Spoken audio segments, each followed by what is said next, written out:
di dalam Al-Quran ini surat Yusuf ini disebut sebagai ahsanul qasas, yaitu sebaik-baik kisah. Kenapa disebut sebagai ahsanul qasas? Karena banyak hikmah-hikmah yang terkandung di dalamnya. Hikmah-hikmah bagaimana seorang budak, bagaimana seorang raja, bagaimana rekayasa perempuan, bagaimana seorang saudara terhadap saudaranya. Ini semua disebutkan ini di dalam kisahnya Nabi Yusuf. Dan surat Yusuf ini merupakan surat yang full tentang kisahnya Nabi Yusuf. Kalau misalnya surat yang lain, misalnya surat Hud, itu nanti ada kisahnya Nabi Hud sedikit, ada kisahnya Nabi Soleh, ada kisahnya Nabi Syuaib. Tapi khusus untuk surat Yusuf ini benar-benar satu surat ini full tentang perjalanan kehidupan Nabi Yusuf. Kemarin telah diterangkan bahwasanya awalnya dimulai kisahnya itu Nabi Yusuf itu mengatakan kepada ayahnya, wahai ayahku, inni ra'aitu ahada asyara kaukaba wa syamsa wal qamara ra'aituhum li sajidin. Ayahku, aku ini melihat ada 11 bintang, matahari, bulan, semuanya sujud kepadaku. Kenapa? Karena memang ini nanti 11 bintang itu maknanya saudaranya Nabi Yusuf. Jadi Nabi Yusuf itu punya 11 saudara, karena Nabi Yakub ayahnya Nabi Yusuf itu punya 12 anak. Yang 4 yang lainnya itu dari ibu namanya Laya, yang Nabi Yusuf dan Bunyamin itu sebapak seibu itu dari ibunya yang bernama Rahel. Rahel itu berarti ibunya Nabi Yusuf. Kalau ada perempuan dinamai Rahel itu maknanya berarti ibunya Nabi Yusuf. Kemudian ayahnya ketika dikasih tahu ada anaknya bermimpi seperti itu, maka bukan berarti malah wah kamu cerita sama saudara-saudara, tidak. Maka di sini dikatakan la taqsus ru'yaka ala ikhwatika. Kamu jangan cerita kepada saudara-saudaramu, nanti saudaramu akan membuat rekayasa kepadamu. Karena kalau orang mimpi baik itu jangan diceritakan, diumbar kecuali kepada orang yang bisa dipercaya. Jangan mimpi, wah mimpi begini bagus ini, lihat matahari, lihat bintang. Jangan cerita orang-orang banyak. Cerita kepada Pak Yai, ya, cerita kepada orang-orang soleh, kepada orang-orang yang nanti akan merahasiakannya. Nah, terus kalau mimpi buruk, bagaimana? Kalau mimpi buruk itu nanti isti'adzah, minta perlindungan pada Allah, a'udzubillahi minasyaitonirrajim, kemudian meludah ke kiri sebanyak tiga kali. Itu insya Allah mimpi buruk ini tidak akan terjadi. Kenapa? Karena kita sudah meminta isti'adzah. Isti'adzah itu maknanya a'udzubillahi minasyaitonirrajim, minta perlindungan kepada Allah Subhanahu wa taala. Kemudian ayat selanjutnya ini. Nah, maka di dalam ayat ke-7 disebutkan laqad kana fi Yusuf wa ikhwatihi ayatul lisailin. Sungguh dalam kisah Nabi Yusuf dan saudara-saudaranya terdapat tanda-tanda kekuasaan Allah bagi orang yang bertanya. Orang banyak bertanya, bagaimana kisahnya Nabi Yusuf? Terutama orang-orang ahli kitab, orang Nasrani, orang Yahudi. Mereka menanyakan, Yusuf itu Yosef ya, kalau di dalam bahasa orang Nasrani itu Yosef. Bagaimana kisahnya Yosef? Nah, maka disebutkan ini Nabi Yusuf ini. Nah, bagaimana kisahnya? Yaitu ayat ke-8. Yaitu qala la Yusuf la akhuhu ahabbu ila abina minna wa nahnu usbah. Inna abana la fi dhalalin mubin. Ayat 8. Yaitu ketika mereka, maksudnya saudara-saudaranya Nabi Yusuf, berkata begini, sesungguhnya Yusuf dan saudaranya yaitu Bunyamin lebih dicintai ayah daripada kita. Padahal kita adalah satu golongan yang kuat. Kita ini banyak. Nah, maksudnya, sungguh ayah kita dalam kekeliruan yang nyata. Jadi ini kan namanya, jadi satu ayah beda ibu gitu ya. Kadang-kadang satu ayah beda ibu itu kadang-kadang anak-anaknya ini tidak akur begitu. Nah, padahal ini anaknya Nabi semua ya. Jadi ya ke-12 anaknya Nabi Yakub itu ya anaknya Nabi semua, anaknya Nabi Yakub semua. Nah, tapi yang satu dari ibu tadi apa? Ibu Laya dan yang satu ibu Rahel. Nah, itu. Nah, kemudian akhirnya anak-anaknya dari ibu Laya itu kemudian mengatakan, kita ini kok padahal banyak. Ya. Sementara kan Nabi Yusuf cuma Binyamin 2 orang, kita berarti berapa? 10 orang. Nah, tapi kok ayah kita itu malah condongnya kepada Yusuf sama Binyamin. Nah, maka dikatakan inna abana lafi dhalali mubin. Ayah kita ini berarti kesesatan yang nyata. Maksudnya itu keliru besar. Masuk kok malahan yang diutamakan Nabi Yusufnya. Yusuf padahal belum jadi nabi ini. Maka kemudian akhirnya mereka bermusyawarah ini. Yang 10 orang itu bermusyawarah. Disebutkan dalam ayat ke-9. Uqtulu Yusuf wa awitrahuhu arba yakhulakum wajhu abikum wa takunu min ba'dihi qauman shalihin.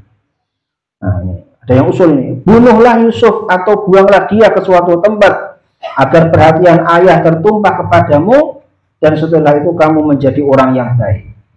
Ini jadi usul. Ya, akhirnya 10 orang itu buat musyawarah, tapi musyawarah bukan musyawarah untuk kebaikan, musyawarah untuk mencelakakan Nabi Yusuf. Ya.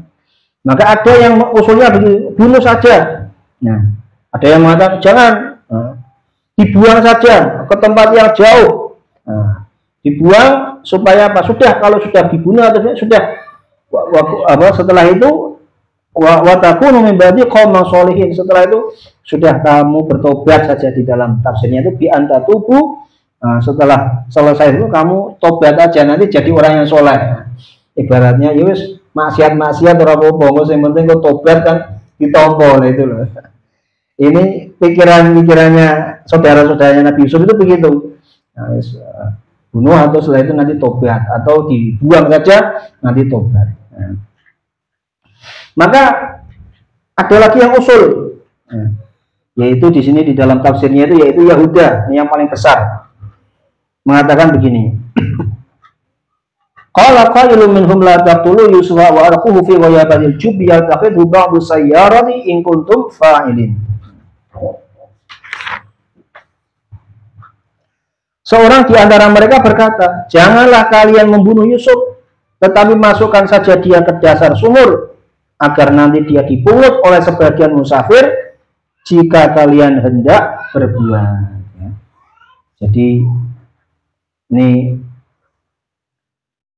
apa? Ada yang mengatakan adalah Yahuda, ini yang paling besar, ya. Akbar Husinan wa ahsanuhum ra'yan, paling besar usianya, paling bagus pendapatnya. Ada juga yang mengatakan namanya Rubel. Ya. Jadi saudaranya Yusuf itu banyak. Ya. Ini tak sebutkan satu-satu biar kita ini tahu. Jadi saudara Yusuf namanya Nabi Yusuf, Binyamin. Kemudian yang paling besar itu Yahuda, nomor 2 itu Rubel. Kemudian Syamun. Nah, kalau kita ini nyebutnya Samson. Ini saudaranya Nabi Yusuf juga, Syamun itu. Kemudian Lawa. Kemudian Riolen, ya. Kemudian Yasgar. Kemudian namanya lagi Dani, Naftali. Kemudian Jadi, kemudian Asyir, yaitu. Jadi ini saudara-saudaranya Nabi Yusuf. Lah, Yahuda itu kemudian memberikan usul, sudah jangan dibunuh, jangan dibuang kemana, sudah masukkan aja ke sumur. Nah, kasihan nanti sudah biar kalau nanti ada musafir, biar nanti dipungut jadi sudah jadi anaknya musafir atau jadi apa terserah.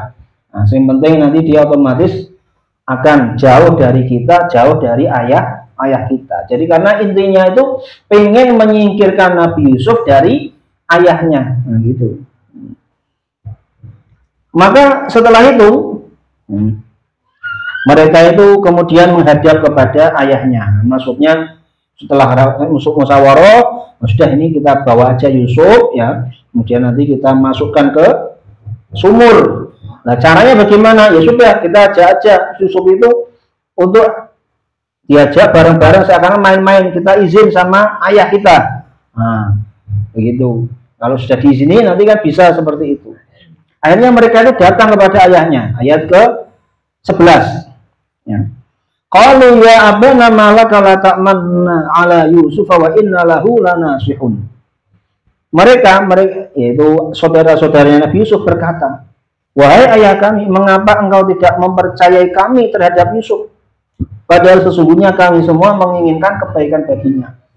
Nah, jadi ayahnya itu ketika dipamiti mau ngajak Yusuf, ayahnya itu sudah punya firasat, ini mesti tidak baik ini. Nah, namanya orang tua itu punya firasat. Nah, jadi bahkan dikatakan firasatul mukmin, ya, firasatnya orang mukmin ini adalah sesuatu yang hak, sesuatu yang benar.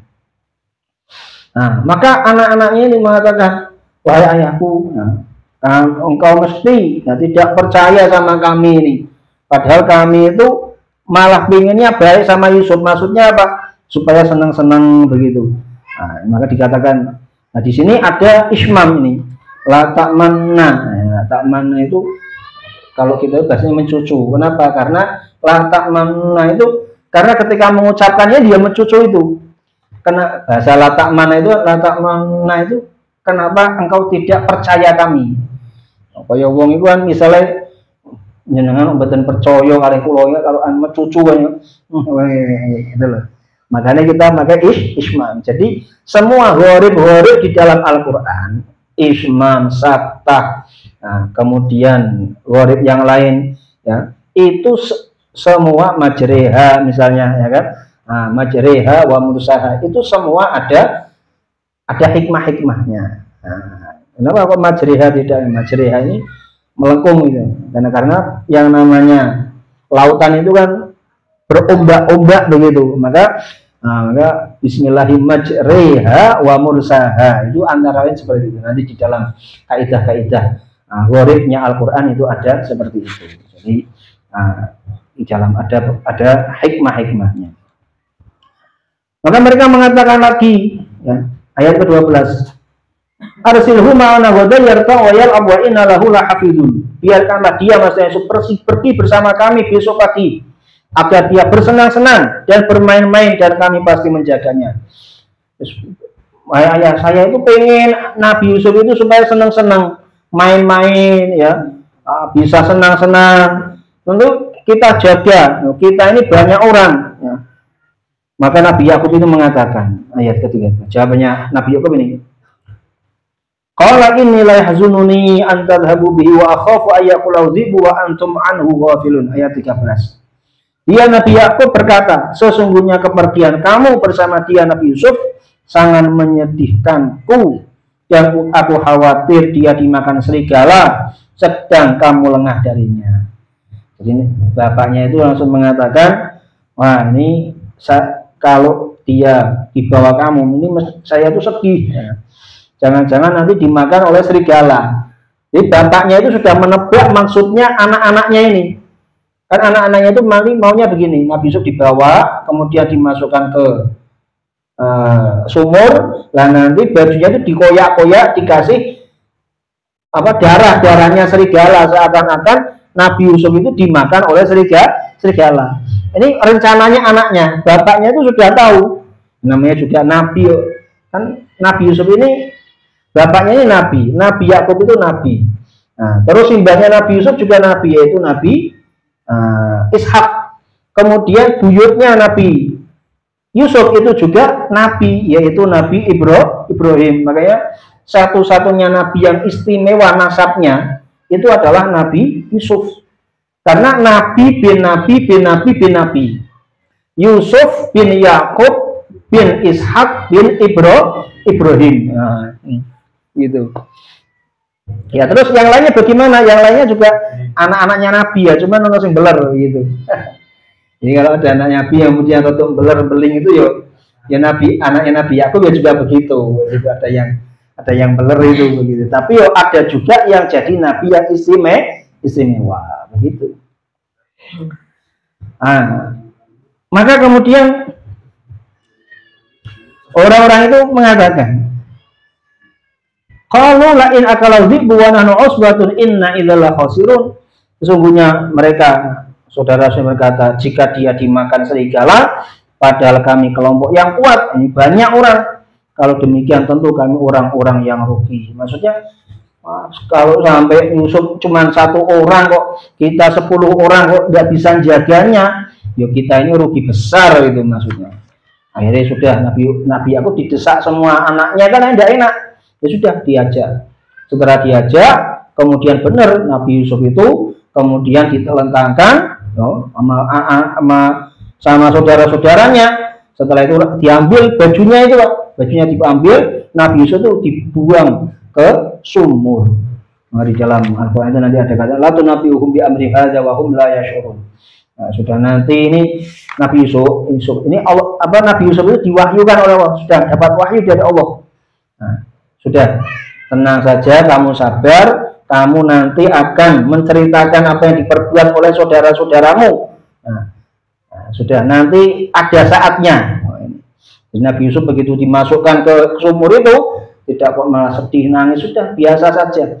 Ini dianggap adalah ujian. Nah, ini bagaimana kisah selanjutnya insya Allah pada pertemuan yang akan datang. Jadi intinya memang ya pertama ya dari hikmah-hikmahnya, kadang-kadang saudara itu ya ada yang tidak senang sama saudaranya, ada namanya rasa iri, rasa dengki ya.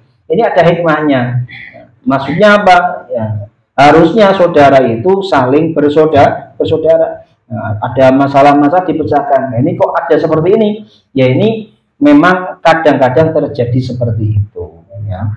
Kemudian membuat rekayasa seakan-akan Nabi Yusuf itu dibunuh oleh serigala, padahal tidak dibunuh, ya kan? Nah ini memang kadang-kadang ya orang itu buat seperti ini, ya, mau melakukan perbuatan-perbuatan yang buruk. Ini diceritakan di dalam Al-Quran itu bukan untuk ditiru maksudnya, tetapi supaya orang itu jangan melakukan perbuatan itu, karena itu adalah perbuatan yang buruk. Ya. Kemudian juga di dalam Al-Quran ini juga menyebutkan tentang perbuatan saudara-saudaranya Nabi Yusuf. Ya, padahal semuanya ini kan anaknya Nabi semua itu. Satu ayah yaitu Nabi Yakub. Tapi kadang-kadang anaknya Rabbul pun kadang-kadang ada yang benar begitu. Ya, makanya karena apa kok bisa kok anaknya Nabi kok ada yang nakal misalnya? Karena sudah di dalam nasnya Al-Quran sudah disebutkan. Ini kan awalnya itu dari Nabi Ibrahim. Nabi Ibrahim itu setelah menyelesaikan amalan-amalan semua, ya, bukan hanya diselesaikan, tapi disempurnakan. Nah, jadi Nabi Ibrahim itu kalau ada perintah dari Allah, bukan hanya dikerjakan, tapi disempurnakan. Nah, itu. Nah, maka Allah Subhanahu Wa Taala kemudian mengatakan, wahai Ibrahim, kamu akan menjadi inni ja'iluka linnasi imamah. Wahai Ibrahim, aku akan menjadikan kamu itu imam, pemimpin, karena sudah melaksanakan perintah Allah secara sempurna, antara yaitu haji. Nah, ibadah haji ini kan awalnya dari Nabi Ibrahim itu, mulai dari menyembelih anaknya disayang, akhirnya mau disembelih, benar-benar mau disembelih, ya. Nah, tapi cuma diganti oleh Allah Ta'ala dengan kambing.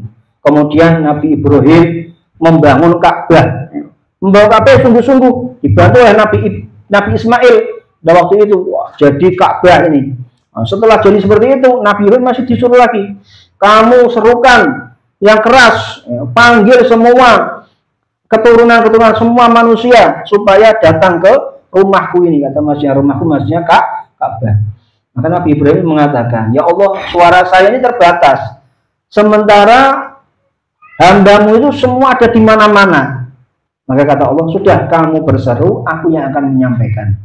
Maka dari sinilah kalau ada orang kalau diseru Nabi Ibrahim, ya, walaupun dia pada waktu itu belum hidup, ya, masih berupa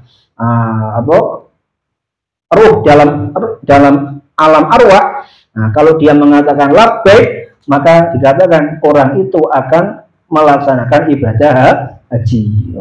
Nah, kita ini tidak tahu ini dipanggil labbaik atau tidak. Mudah-mudahan kita termasuk orang yang ketika dipanggil Nabi Ibrahim mengatakan labbaik.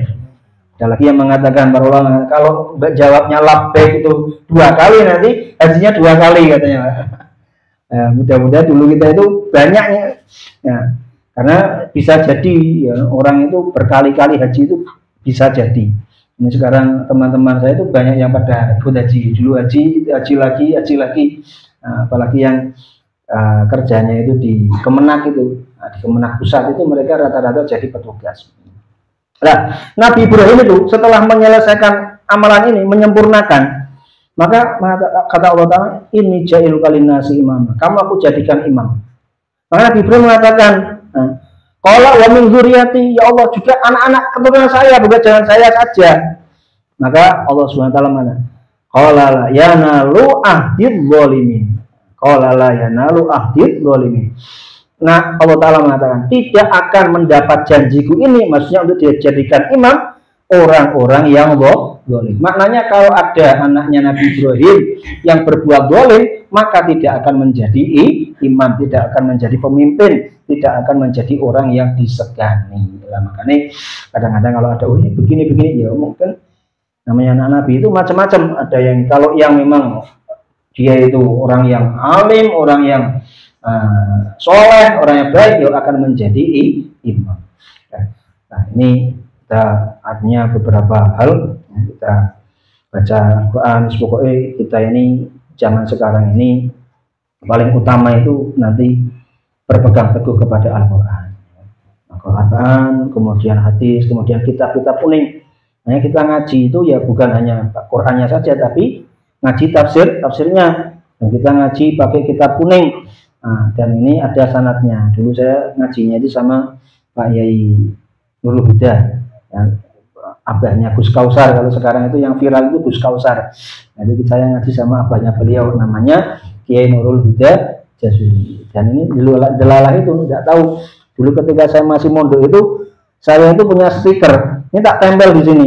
Nah, masih ya. Dulu kelas 3 itu kan, kalau pas saya mondok itu kan biasa, kalau selesai sekolah itu kan ada bikin stiker Pak Yai. Nah, delalah itu dulu nggak tahu saya kok tiba-tiba ngasih stiker sendiri, tak tulis ini stikernya ini, tak tempelkan dulu. Ini sudah tahun 97. Nah, ini stikernya, maknanya ini sudah tahun 2024, hampir 20 tahun ini. Nah, saya sama beliau itu ya wes. Ya, mudah-mudahan aja ilmunya manfaat, ya, barokah, dan juga sumber kepada kita semua. Dan mudah-mudahan kita ini senantiasa dijaga oleh Allah Subhanahu wa taala, keluarga kita dijaga oleh Allah Subhanahu wa taala, kaum muslimin dan muslimah di mana saja dijaga oleh Allah Subhanahu wa taala, ditetapkan iman, Islam, istiqomah sampai nanti wafat dalam keadaan husnul khatimah. Yaudah kita beri, Bapak enggak?